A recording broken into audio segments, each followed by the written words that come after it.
Level 1. The janitor. 30 years from now, admirals will wait outside your office to ask what the SEAL teams need. Right now, you're 19, and you mop floors at the Navy SEAL Training Command in Coronado, California. You sleep in your used Honda Civic in the parking lot. You eat from a dented steel cup a retired SEAL gave you while you emptied his trash one night. No speech, no autograph, just the cup. You carry it everywhere because it's the closest thing you have to belonging here. 5 nights a week you clean up after men training to become the most dangerous people alive. Ever since a 3 a.m. documentary about the teams, you've wanted nothing else. Some people dream about being rich. You dream about earning a trident. One afternoon, a candidate named Marcus, son of a command master chief, spots your cup sitting beside a bench in the locker room. "Still pretending you're one of us?" he asks. Before you can answer, he picks it up and drops it into a trash bag filled with sweaty uniforms, food scraps, and sports tape. Then he tells you to climb in and get it. The room erupts with laughter. You do it! Because the cup matters more than your pride. You dig through garbage while future SEAL watch. Somebody starts recording. Marcus tells them to make sure they get the janitor's good side. To them, you're not a man. You're part of the cleaning supplies. That night, walking back to your car, you find 2 drunk men beating a SEAL bloody behind a convenience store. You're still holding your mop. Living in parking lots teaches you to read danger fast. The first man goes down before he realizes you're there. The second snaps the handle across your back. You hit the pavement hard. You don't win. You just refuse to quit.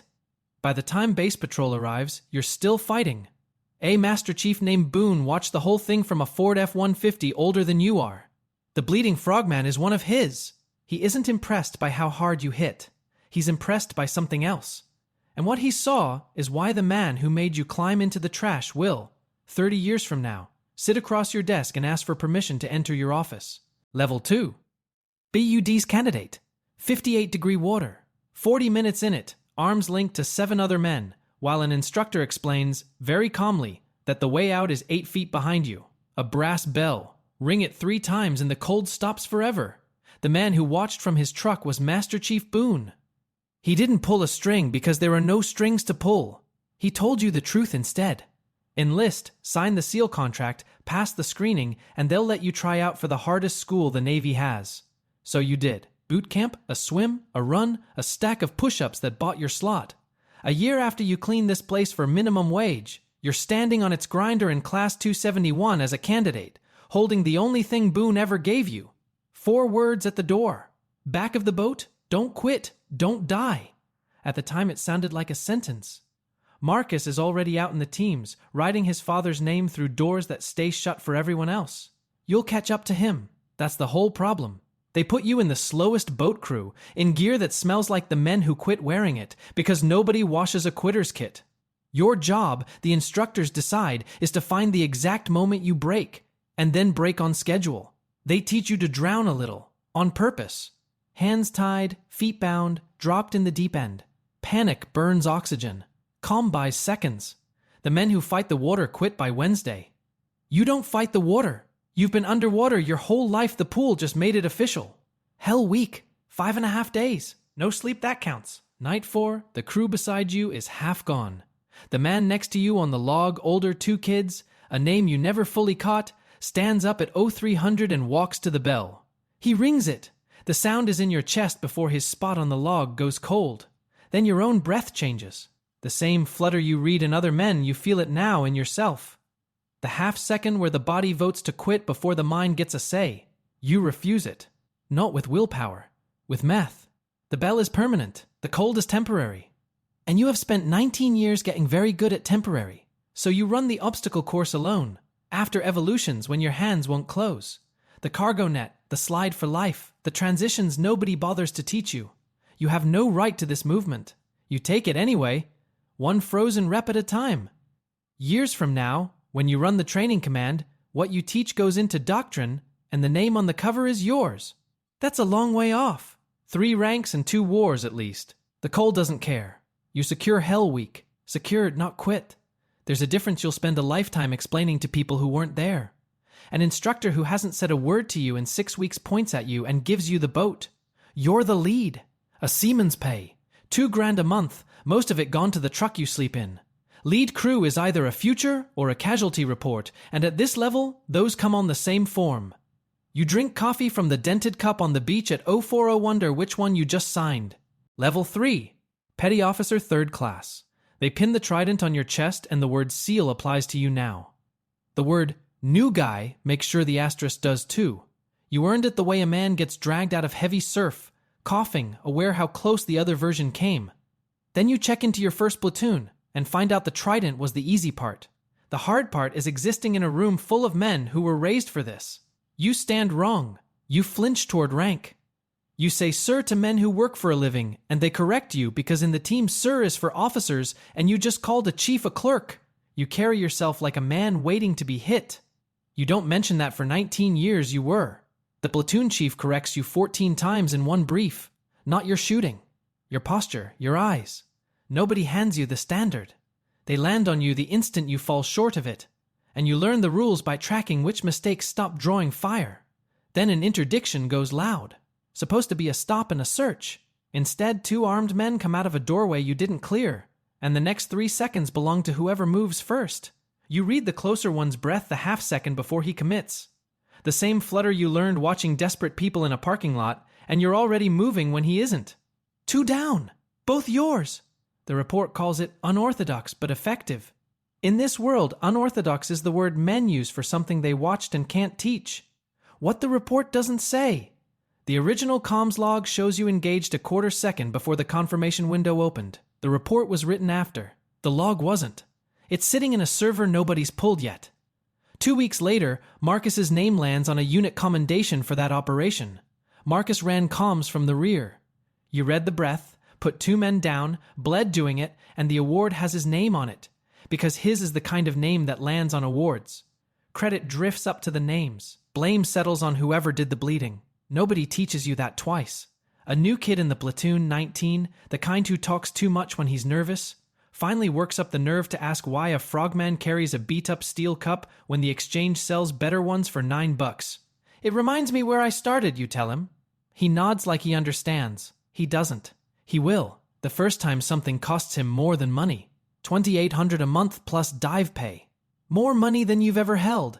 And it buys back none of what the job has started taking. The sleep, the flinch that won't leave. Boone, a cadre now, stops you in the hall. A breacher slot is opening, and the platoon needs a man who doesn't fall apart when a teammate goes down in his arms. You take it. That's 2 more qualifications than the last guy had. And the asterisk? A day comes when it vanishes, when the whole community answers to the man they're filing under new guy tonight. That day hasn't been invented yet. Right now you're just trying to stop saying sir. Level 4. Petty Officer 2nd Class. You call the breach point at the creekside door. The veterans set up on the ridge they've always set up on and look at you like you're rearranging their kitchen. You're a fire team lead now. 6 operators, most older than you. Every one of them aware your career started with a mop. Authority is a thing you can hold but can't mint. Not without the agreement of the men you're spending it on. The 6 watching you walk up haven't agreed to anything. First run as lead, they ignore your call. They stack the high ground that covers the road and leaves the back door open. The threat comes through the back door. 2 of your guys take frag, the kind that scars. Next rotation, without a word, they stack exactly where you said. Nobody mentions who was right. That's the only apology a hierarchy knows how to give. Obedience that shows up one disaster too late to call itself respect. You take it late, respect is still respect. Deployment is mostly waiting.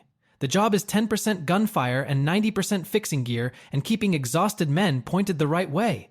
You maintain your kit the way you mopped those floors at 19, every piece in its place, because the rifle only has to work the one time that matters. Most guys treat their gear like luggage. You treat yours like a witness. Then the real fight finds you. Your team holds a stairwell against 4 times your number, and you funnel them into a kill zone you read off the floor plan before you ever stepped inside.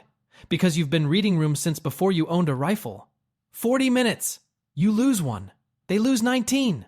You write his name in the margin of the report. 1 name. The command reads the ratio, the timeline, the building secured. Nobody reads the margin. His family gets a folded flag and a letter heavy on the word honor that never gets around to how honor pays a mortgage. Marcus shows up 2 days later. An observer, they call it.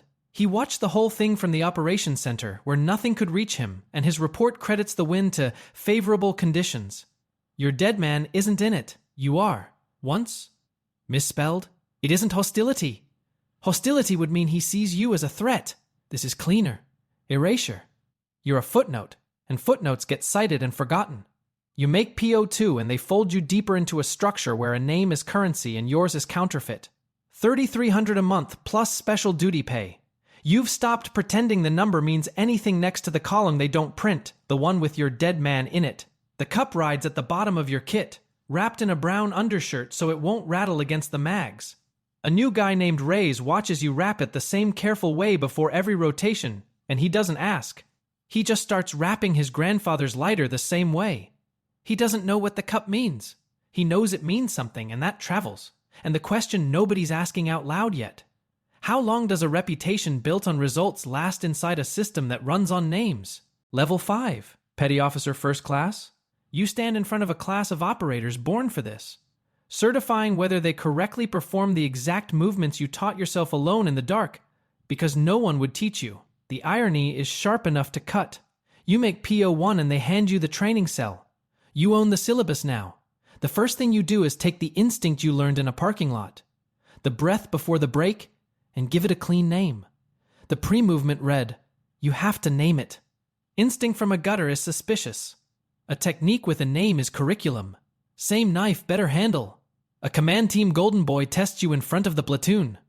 16 weeks out of a school you bled 3 years to reach. Faster than you, cleaner than you, and never once hit by something that wanted him dead. You let him commit. You read his breath. You put him on the deck 3 times in 40 seconds and offer your hand each time. The officer in the back doesn't nod. He sits up straighter. In that room, that's the smallest amount of respect a man like him knows how to spend. Then Boone teaches you the thing the rifle can't.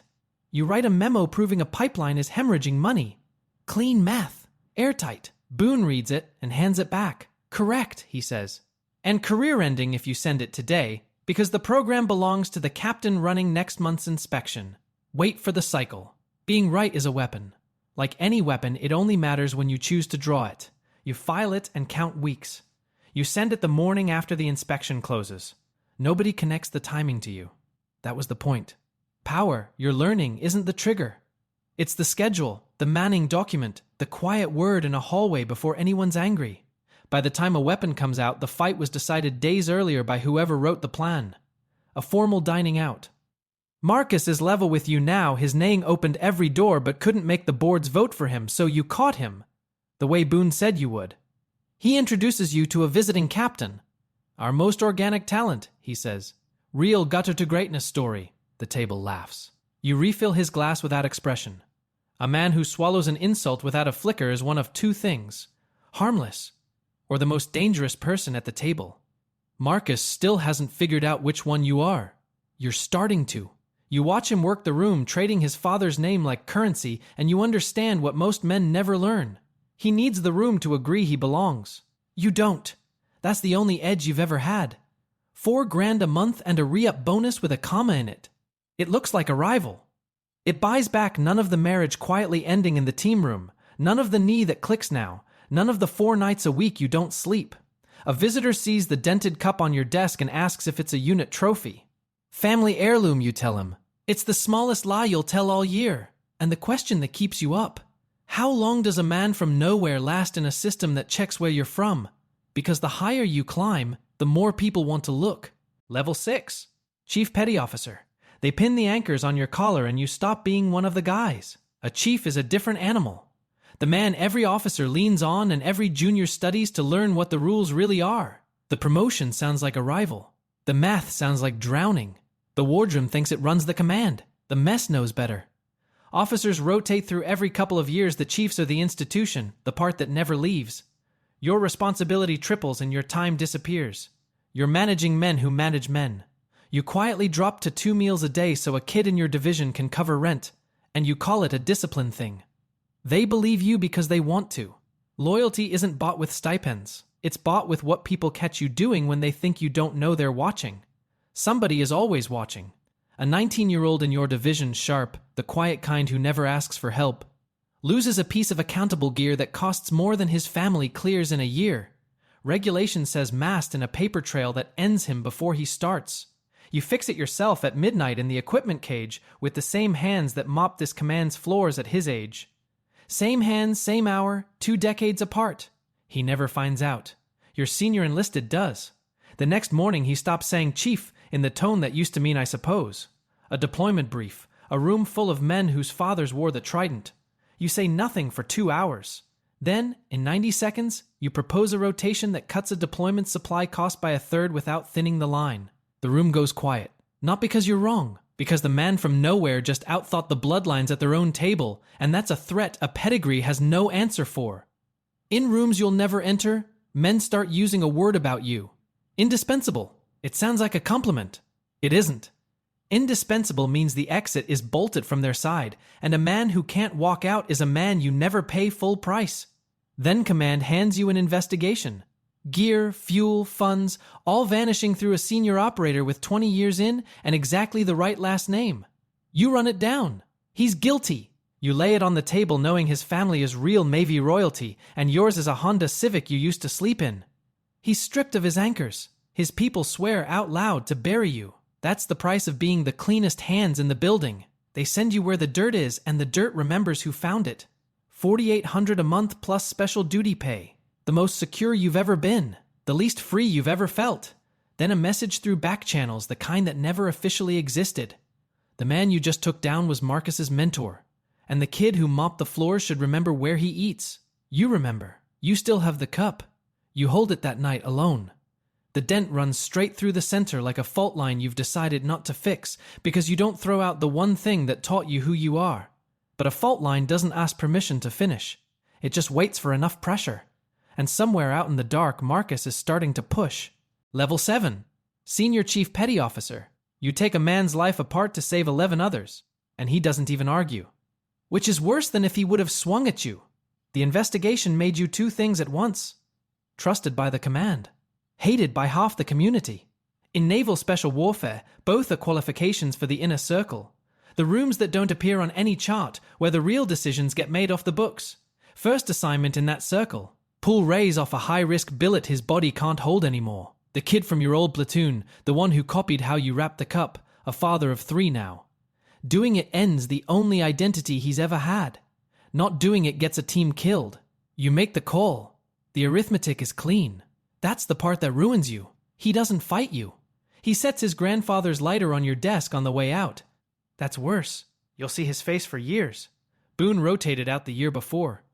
No goodbye, just an empty office and a name you still can't say without owing it something. He never told you why he was going.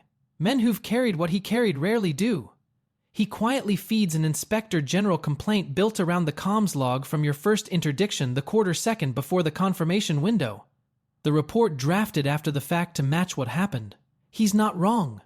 A man who saved a team can, with the right framing, look like a man who liked shooting first. You get there first. Over coffee, always coffee, because a confrontation is loud and a quiet cup is deniable, you walk the investigator through the whole file.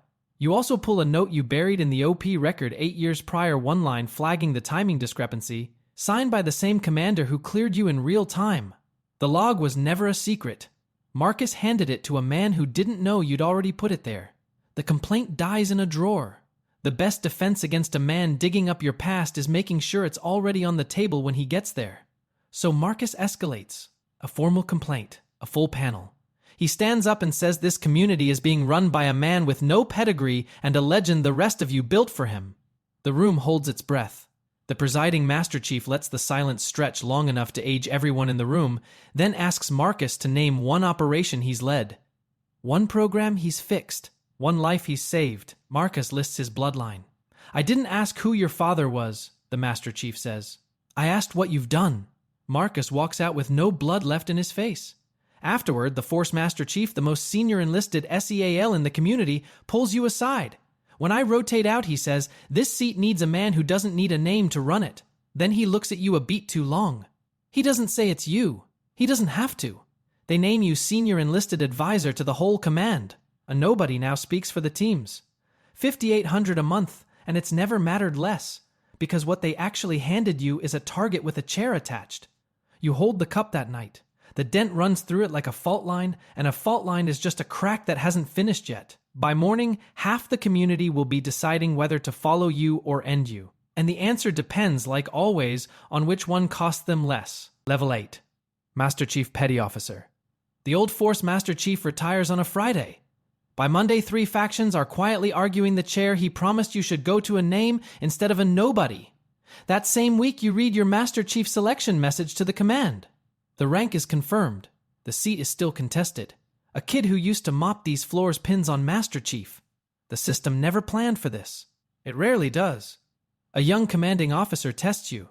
He reroutes a critical asset to a vanity posting that flatters his own career and waits to see what you'll do.